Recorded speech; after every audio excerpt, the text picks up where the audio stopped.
चलो तो क्लास शुरू कर जाए कि पहले होली के बाद करना है? तो होली के बाद अपन बाद में करना, पहले क्लास शुरू किया जाए। ठीक, आ गया है सब। चलो तो हम लोग पढ़ रहे थे राजनीति का पहला चैप्टर, जिसका नाम है लोकतंत्र में सत्ता की साझेदारी।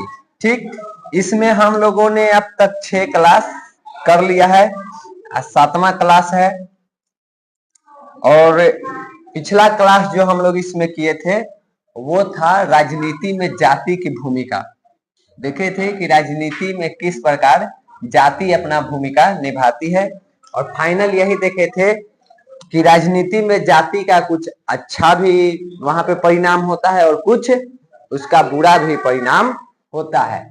आज जो हम लोग पढ़ेंगे वो पढ़ेंगे धर्म के बारे में। हम लोग 3 चीज को पढ़ने वाले थे राजनीति में, एक था जाति, एक धर्म, और एक था तुमको लिंग के बारे में।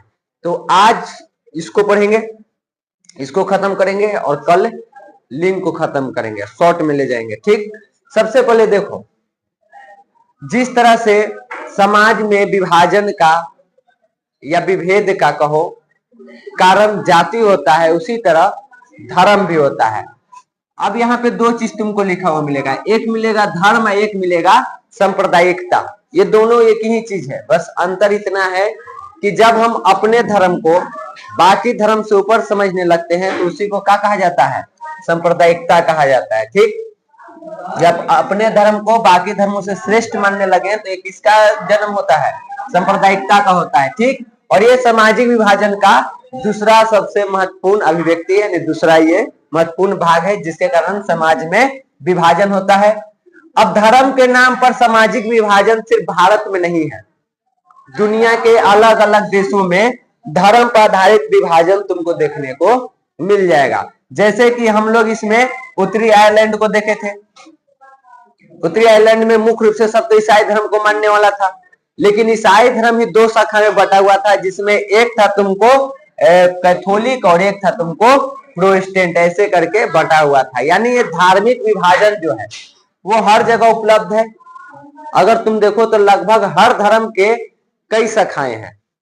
जैसे यहाँ पे हम लोग देख रहे हैं कि ईसाई धर्म के 2 शाखा पढ़ रहे हैं कि एक कैथोलिक है, एक प्रोटेस्टेंट है। तुम बौद्ध धर्म में भी जाओ, वहां पे भी तुमको हीनयान महायान मिल जाएगा। तुम जैन धर्म में जाओ, वहां भी श्वेतांबर दिगंबर है। तुम्हें जो इस्लाम धर्म है, मुसलमानों का इस्लाम धर्म भी शिया सुन्नी में टूटा हुआ है, 2 शाखा बटा हुआ है। हम लोग अपने हिंदू धर्म में आ जाए तो इसका तो इतना शाखा है जिसका कोई हिसाब ही नहीं है। कोई विष्णु को मान रहा है, कोई शिव को मान रहा है, कोई शक्ति को मान रहा है, कोई कबीर को मान रहा है। ऐसे करके अलग अलग विचारधारा के यहाँ पे तुमको शाखा देखने को मिल जाएगा। तो कहने का अर्थ है कि ये जो धर्म के आधार पर जो विभाजन है, भले जाति के आधार पर विभाजन दुनिया के हर देश में मौजूद न हो, लेकिन धर्म के नाम पे विभाजन दुनिया के लगभग सभी देशों में तुमको देखने को मिल जाएगा। ठीक, जैसे देखो भारत में बताया गया है कि भारत में एक ही धर्म में कई विश्वास की परंपरा है। जैसे हम लोग हिंदू धर्म को देख लो तो हिंदू धर्म में ही लोग कोई विष्णु को मानते हैं, कोई शिव को मानते हैं, कोई कबीर को मानते हैं, कोई जैन को मानते हैं, कोई बौद्ध को मानते हैं, अलग अलग। ऐसे मुख्य रूप से कहा जाता है कि हमारे देश में 8 धर्म के लोग रहते हैं, जिसमें तुमको हिंदू है, मुस्लिम है, सिख है, ईसाई है, बौद्ध है, जैन है, यहूदी है, और एक और बचा तुमको हिंदू, मुस्लिम, सिख, ईसाई, बौद्ध, जैन, यहूदी, और एक और है याद ना रहा है, बता ही के टाइम, हाँ पारसी। ठीक, हिंदू, मुस्लिम, सिख, ईसाई, बौद्ध, जैन, यहूदी, पारसी, ये सब जो है इतने सारे धर्म तुम्हारे यहाँ रहता है। ठीक, तो जाहिर सी बात है जब इतने सारे धर्म हैं तो धर्म के नाम पर राजनीति भी होगी। तो धर्म के नाम पर राजनीति हम लोगों को सिर्फ अपने देश में ही नहीं बाकी देशों में भी देखने को मिल जाता है। जैसे कि हम लोग पीछे एक देश के कहानी पढ़े थे श्रीलंका के, याद है? तो श्रीलंका में क्षेत्रीय भावना तो था ही, भाषा तो था ही, वहां पे धर्म भी था। धर्म के नाम पे भी वहां पे विभाजन हुआ है। क्योंकि श्रीलंका के जो मूल निवासी थे वो बौद्ध धर्म को मानते थे, और जो तमिलनाडु साइड के लोग वहां पे रहते थे वो लोग हिंदू धर्म को मानते थे। तो देखो, धर्म के नाम पे राजनीति होता है, इसमें भी कुछ अच्छा चीज होगा और कुछ खराब चीज होगा। जिसे यहाँ से एकदम बहुत ही इंपॉर्टेंट ही है, गांधी जी ने एक बार कहा था कि धर्म को राजनीति से अलग नहीं किया जा सकता है। ये लाइन इंपॉर्टेंट है, ये बार बार तुमको एग्जाम में आता है कि ये कथन किनका है, धर्म को राजनीति से अलग नहीं किया जा सकता है। ये गांधी जी बोले हैं, लेकिन गांधी जी की जो बात बोली गई है उसमें और जो धर्म हम लोग समझते हैं उसमें, इन दोनों में फर्क है।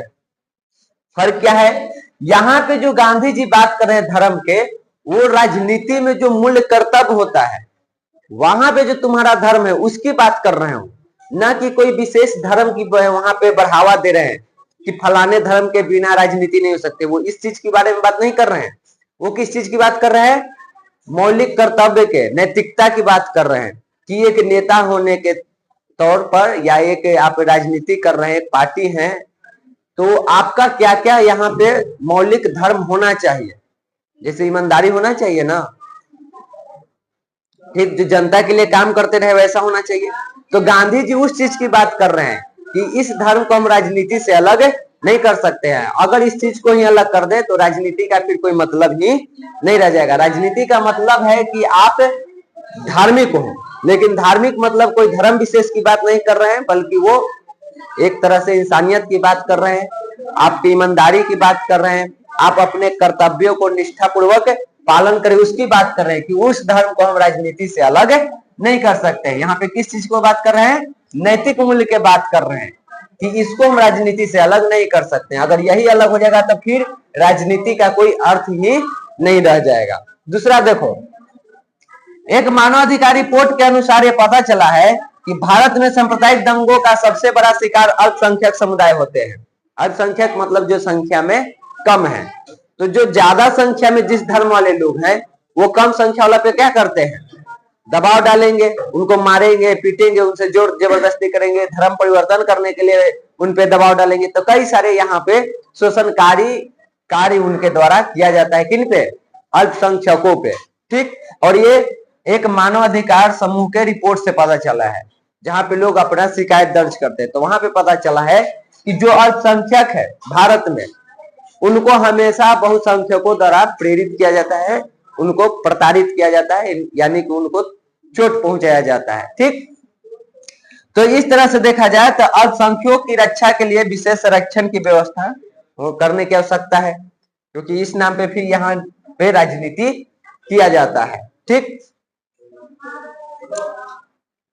आगे पेज देखो। तीसरा देखो, धर्म के नाम पर महिलाओं के साथ भी भेदभाव किया जाता है। चाहे वो कोई भी धर्म हो, सभी धर्मों में लगभग देखो तो महिलाओं के साथ भी भेदभाव किया गया है और उसका आधार था धर्म। ठीक, धर्म के नाम पर यहाँ पे सभी धर्मों में कुछ पारिवारिक कानून होते हैं जेकरा में महिलाओं के साथ भेदभाव किया जाता है। आज भी हम लोग जिस धर्म में, उस धर्म में देखो क्या महिला और पुरुष को समान अधिकार प्राप्त है?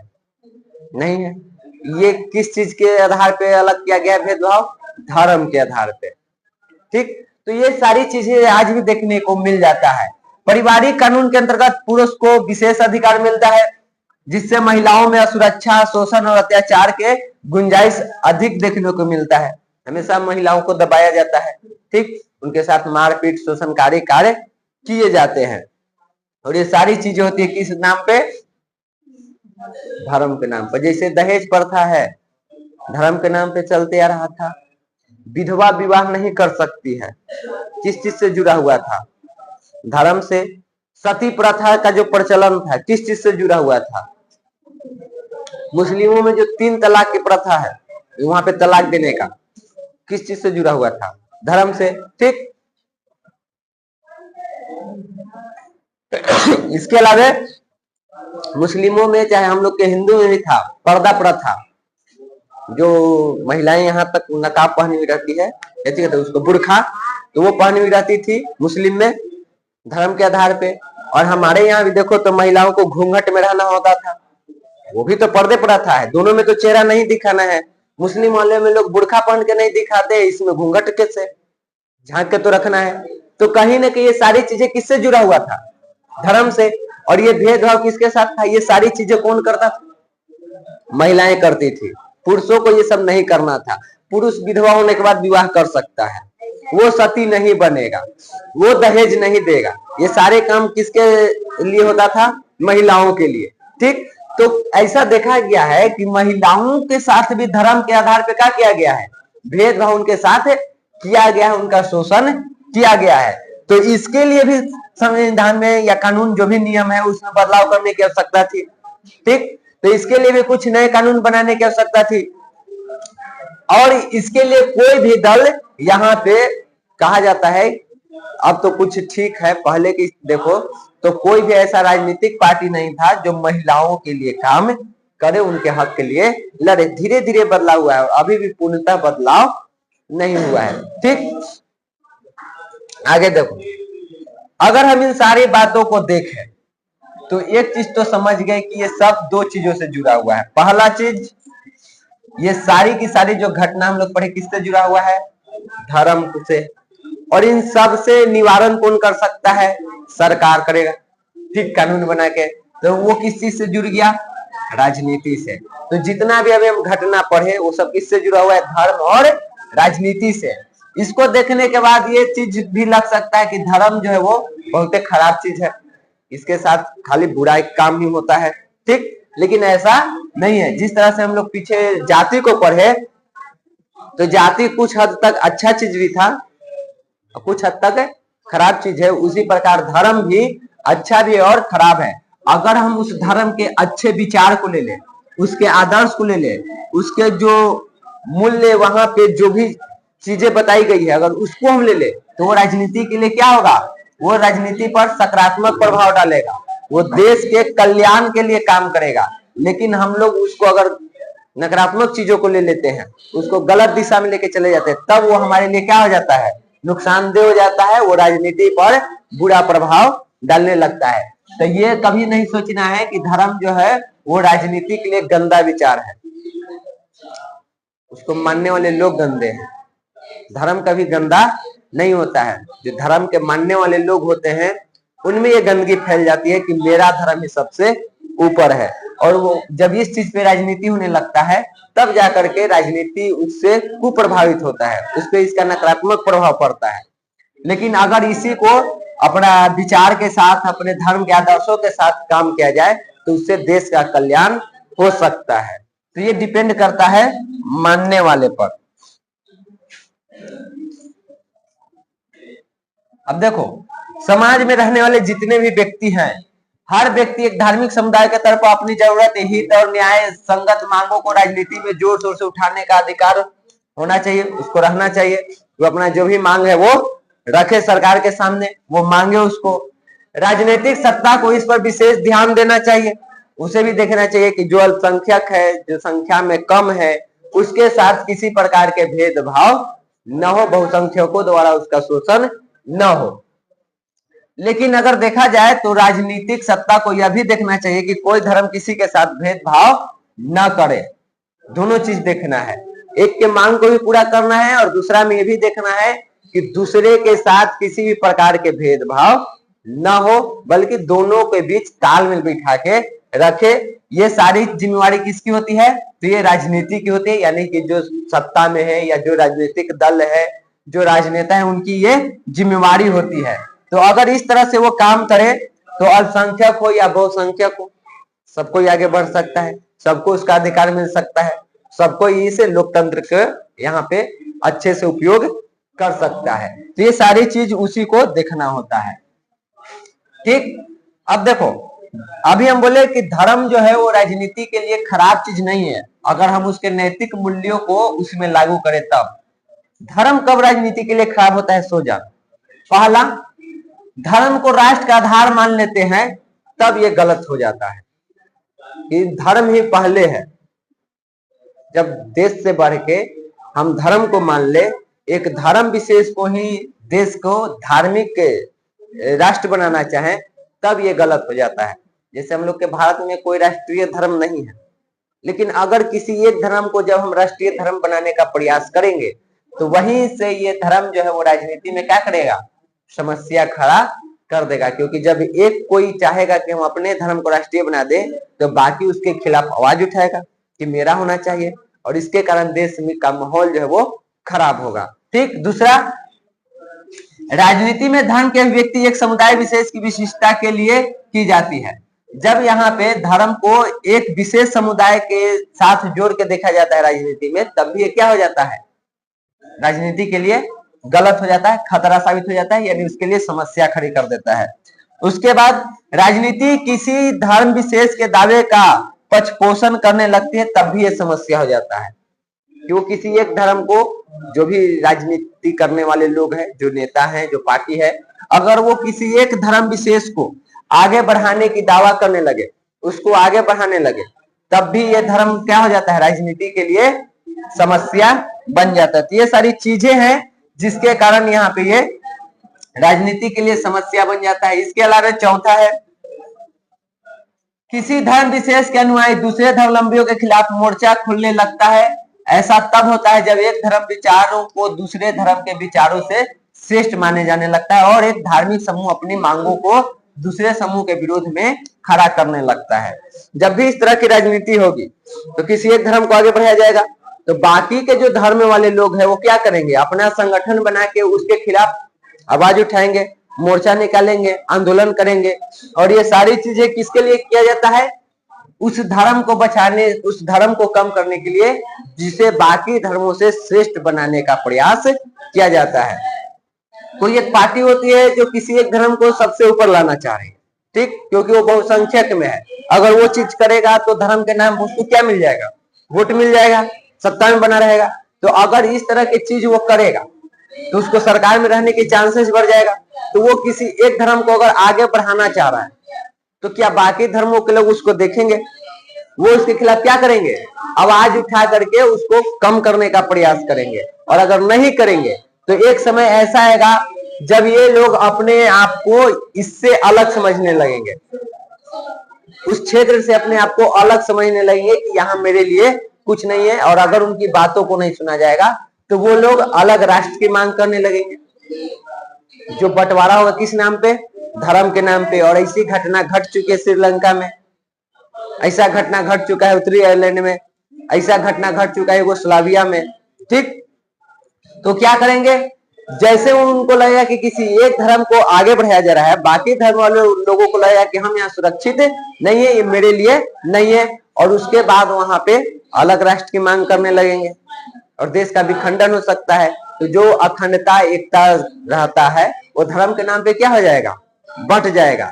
तो इस तरह की जब भावना आती है लोगों में, तो ये सारी चीजें क्या करता है, यहाँ पे दो धार्मिक समुदायों के बीच हिंसात्मक घटना शुरू कर देता है, दो धर्मों के लोगों के बीच टकराव शुरू हो जाता है, देश में हिंसा होने लगता है, अराजकता आ जाती है। और ऐसे में यहाँ पे लोग अपने आप को अलग करने लगते हैं। और अगर इस समस्या का समाधान न ढूंढा जाए तो हो सकता है वो देश भी विखंडित हो जाए। ठीक, तो इस तरह से जो ये काम किया जाता है राजनीति में, इसी को हम लोग सांप्रदायिकता कहते हैं।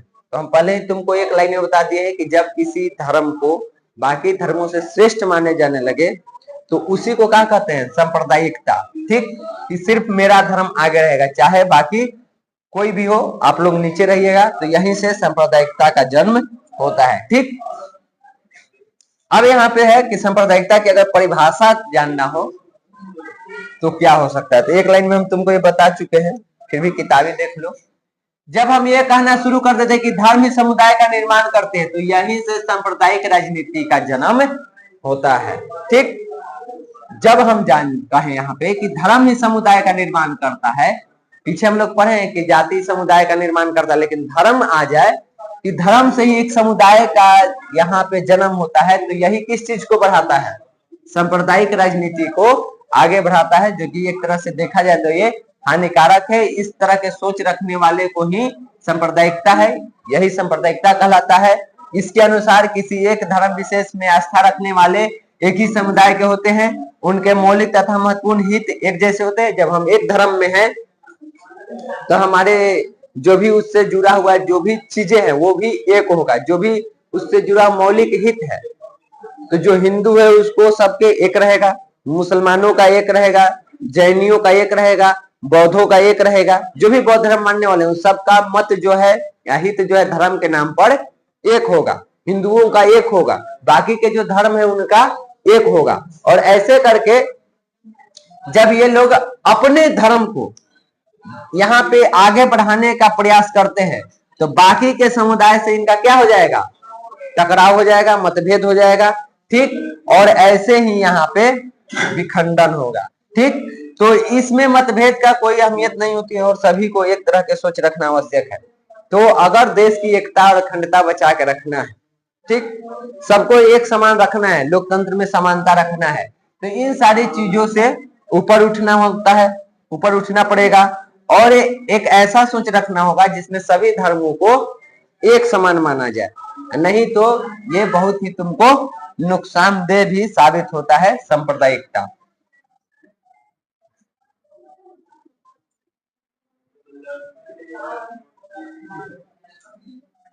तो उसी में से तुमको और आगे से दिया गया है कि धर्म विशेष समुदायों में यह भी मत होता है कि किसी दूसरे धर्म के जो लोग हैं उनका सोच, उनका हित इनसे अलग है। जब अलग अलग धर्म के हैं तो सीधी सी बात है उन दोनों का सोच अलग होगा, और जब अलग होगा तो इन दोनों में क्या होगा, टकराव होगा।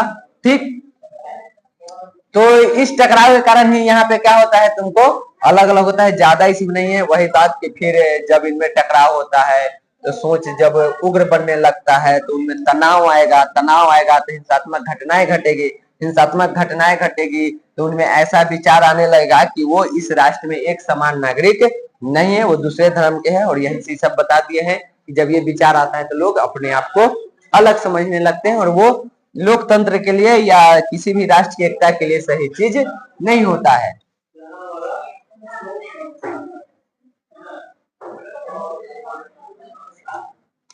तो इससे क्या होता है, जब बहुसंख्यक धर्म वाले होते हैं तो वो क्या करते हैं, दूसरे धर्मावलंबियों को, जो दूसरे धर्म मानने वाले हैं, उनको मजबूर कर देते हैं कि या तो तुम मेरे धर्म को अपनाओ या तो तुम अपना अलग राष्ट्र बनाओ, यानी हमसे अलग हो, और उसके धर्म के वर्चस्व को स्वीकार करे तथा उस पर थोपे गए निर्देश का निर्वहन करे। दो ही चीज है, या तो अलग हो जाओ या तो मेरे धर्म को अपनाओ। और इससे क्या होता है, लोकतंत्र भी खतरा में और जो देश है वो उसकी एकता अखंडता भी खतरा में होता है। तो सांप्रदायिकता को अगर देखो तो अगर जब ये भावना तुम्हारे मन में आने लगता है कि सिर्फ मेरा ही धर्म है, यानी अति जब होने लगे तो क्या हो जाएगा, नुकसानदेह होता है।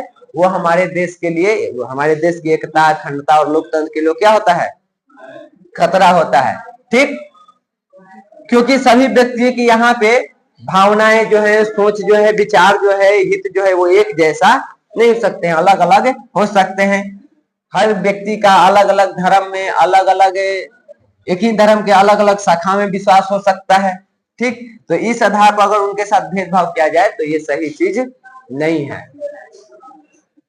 समाज में हर व्यक्ति का अलग अलग भूमिका है, उनकी स्थिति, उनकी हैसियत अलग अलग है, कोई अमीर है, कोई गरीब है, कोई अच्छे स्थिति में, कोई खराब स्थिति में है। सबके विचार अलग अलग होते हैं, उनके विचार के आधार पर उनकी अभिव्यक्ति भी अलग अलग हो सकती है। एक एक धार्मिक समुदाय के लोगों द्वारा दूसरे धर्म के अनुयायियों पर आक्रमण कर देना, उनके विरोध करना अथवा उनको देश से बाहर करना बिल्कुल ना तो तार्किक है और न ही न्याय संगत, क्योंकि सब एक दूसरे से अलग हो सकते हैं। तो सबको चाहिएगा कि हम एक में बांधे, तो ये संभव चीज नहीं है। कोई व्यक्ति हैसियत से देखो, अपनी सोच से देखो, समाज में अपने स्तर से देखो तो एक दूसरे से अलग है। ठीक, और इस आधार पे आप अलग करने लगे तो पूरा देश ही क्या हो जाएगा, विखंडित हो जाएगा।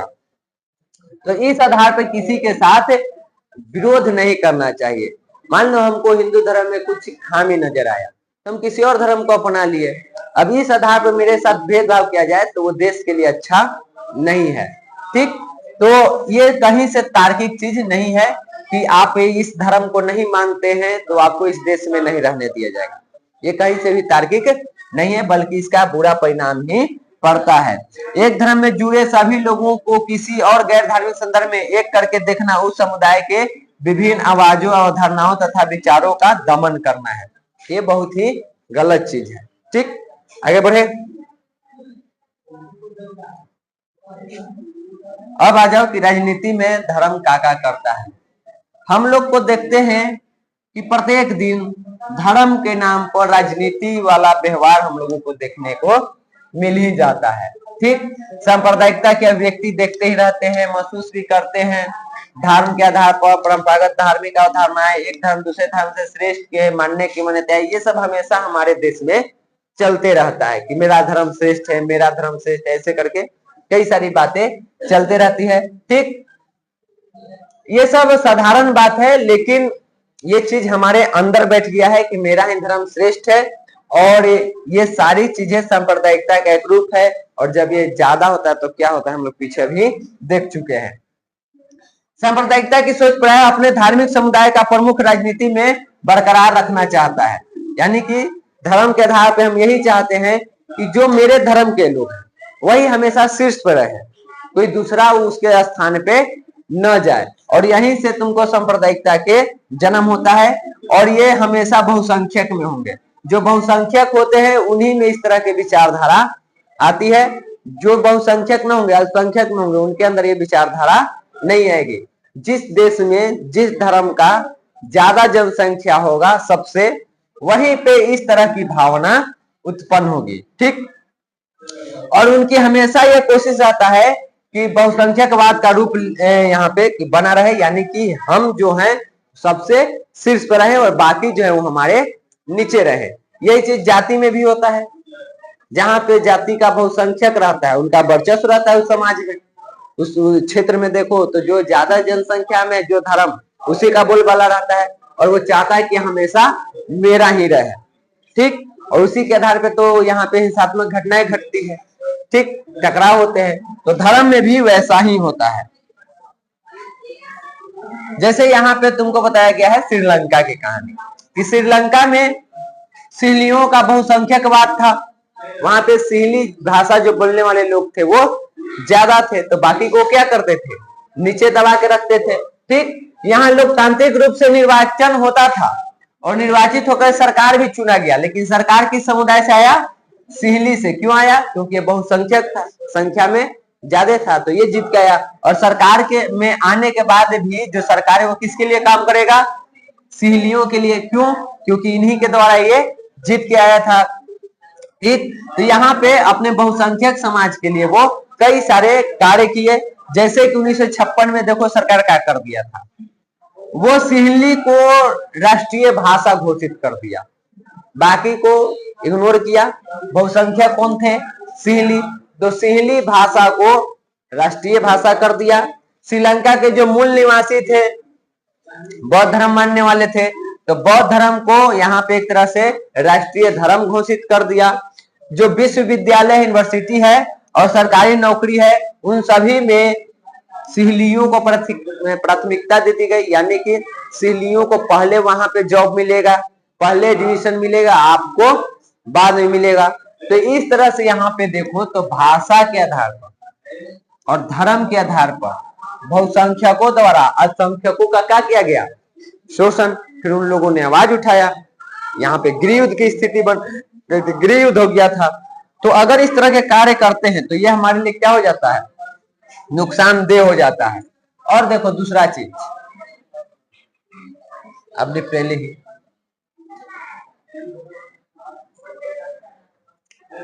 सांप्रदायिकता के आधार पर राजनीति गोलबंदी सांप्रदायिकता का दूसरा रूप है। इस हेतु पवित्र प्रतीकों, धर्म गुरु और भावनात्मक अपील आदि का सहारा लिया जाता है।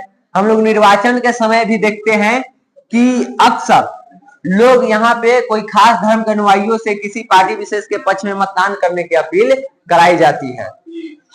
अलग अलग धर्म के लोग अपने धर्म के जो शीर्ष के अनुयायी हैं, यानी जो एक तरह से उनके धर्म में मानने वाले, जो जैसे हम लोग में जो पंडित होते हैं, जो प्रवचन करने वाले हैं, मुस्लिमों में जो मौलाना ये सब होते हैं।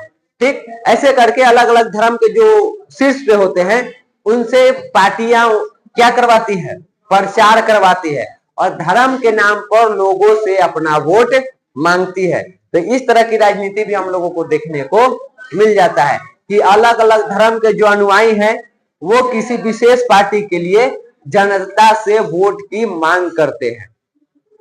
तो ये सारी चीजें भी हम लोगों को देखने को मिल जाता है राजनीति में। सांप्रदायिकता का भयावह रूप तब देखने को मिलता है जब संप्रदाय के आधार पर यानी धर्म के आधार पर हिंसा होता है, दंगा होता है, नरसंहार होता है यानी लोगों की हत्याएं की जाती है। विभाजन के समय इस तरह की चीज हम लोगों को देखने को मिला था। जब भारत का विभाजन हुआ था 1947 में, तो वहां पे जो ये हिंसा, दंगा, नरसंहार हुआ था वो किस चीज पे आधारित था? धर्म पे। हिंदू मुस्लिम की वो लड़ाई थी और उसी के आधार पर ये चीज चल रहा था। तो ये सारी चीजें होती रहती है। आजादी के बाद भी हम लोग कई जगहों पे हमेशा इस तरह की घटनाएं देखते रहते हैं और राजनीति का काम होता है कि इन सभी के बीच समन्वय स्थापित करे, इन चीजों को होने से वो रोके, उनमें तालमेल बिठाए। और तालमेल तभी बिठेगा जब सत्ता में साझेदारी होगा। तो सत्ता में चैप्टर मुख्य रूप से क्या है? लोकतंत्र में सत्ता की साझेदारी। जो चैप्टर के नाम होता है, पूरी कहानी उसी के इर्द गिर्द घूमते रहती है। घूम फिर के तू पहुंचेगा वही, वो केंद्र बिंदु होता है, उसी के चारों तरफ घूमते हैं। तो यहाँ पे ये सारी समस्याओं का समाधान क्या है? लोगों को सत्ता में क्या कीजिए? साझेदार बनाइए। तो क्यों आवश्यक है पता है? ठीक, अब आगे देखो। इन सारी चीजों को जो हमारे संविधान निर्माता थे उन लोगों ने बेहतर तरीके से समझा, ठीक। और इसको समझते हुए वो क्या किए कि हमारे संविधान में ये बात रखा गया कि भारत जो है वो किसी धर्म विशेष को बढ़ावा नहीं देगा, बल्कि भारत एक धर्मनिरपेक्ष राज्य बनेगा। यानी एक ऐसा देश जहां पे किसी विशेष धर्म को बढ़ावा नहीं दिया जाएगा, सभी धर्मों को एक समान माना जाएगा।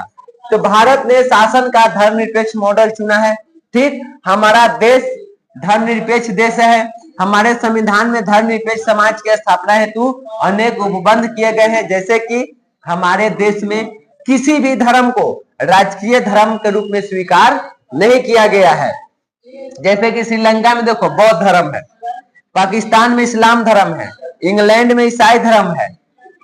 मुख्य रूप से धर्म को बनाया गया है राजकीय धर्म है।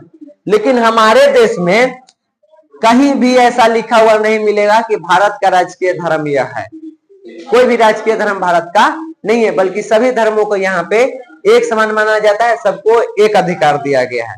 किसी एक धर्म को विशेष रूप से यहाँ पे बढ़ावा नहीं दिया जाता है, ठीक। धर्म के नाम पे राजनीति होती है, पार्टियां राजनीति करती है, सरकार में आती है, वो अलग चीज है। लेकिन हमारा संविधान किसी भी धर्म को विशेष बढ़ावा नहीं देता है। राजनीतिक पार्टी अपने लाभ के लिए धर्म की राजनीति करता है, वो अलग चीज है। लेकिन हम लोग अगर संवैधानिक रूप से जाएं तो धर्म के नाम पर यहाँ पे कहीं भी तुमको संविधान में कोई चीज देखने को नहीं मिलेगा। सभी को एक माना गया है और भारत को एक धर्मनिरपेक्ष राज्य बनाया गया है, ठीक। इसके अलावा संविधान में प्रत्येक नागरिक को ये आजादी दी गई है कि उसको जो भी धर्म में विश्वास है उस धर्म को वो अपना सकता है, यानी कि वो धर्म परिवर्तन कर सकता है। अगर तुमको ये धर्म पसंद नहीं है, कोई और धर्म पसंद है, तो तुम उस धर्म को अपना सकते हो। कोई भी धर्म, कोई भी व्यक्ति किसी भी धर्म को अपना सकता है। कोई उस पे बात यहाँ पे किसी प्रकार के बंदिश उस पे नहीं लगाया गया है, ठीक। तो वो कर सकता है। इस आधार पर उसे किसी अवसर से वंचित नहीं किया जा सकता। यानी मान लो हम अपना धर्म छोड़ के किसी और धर्म को अपनाएं, तो मेरा जो भी अधिकार था सब वैसे ही रहे। ये नहीं कि आप वो धर्म अपना लिए हैं तो देश द्वारा आपको ये सारे अधिकार छीन लिए जाएंगे।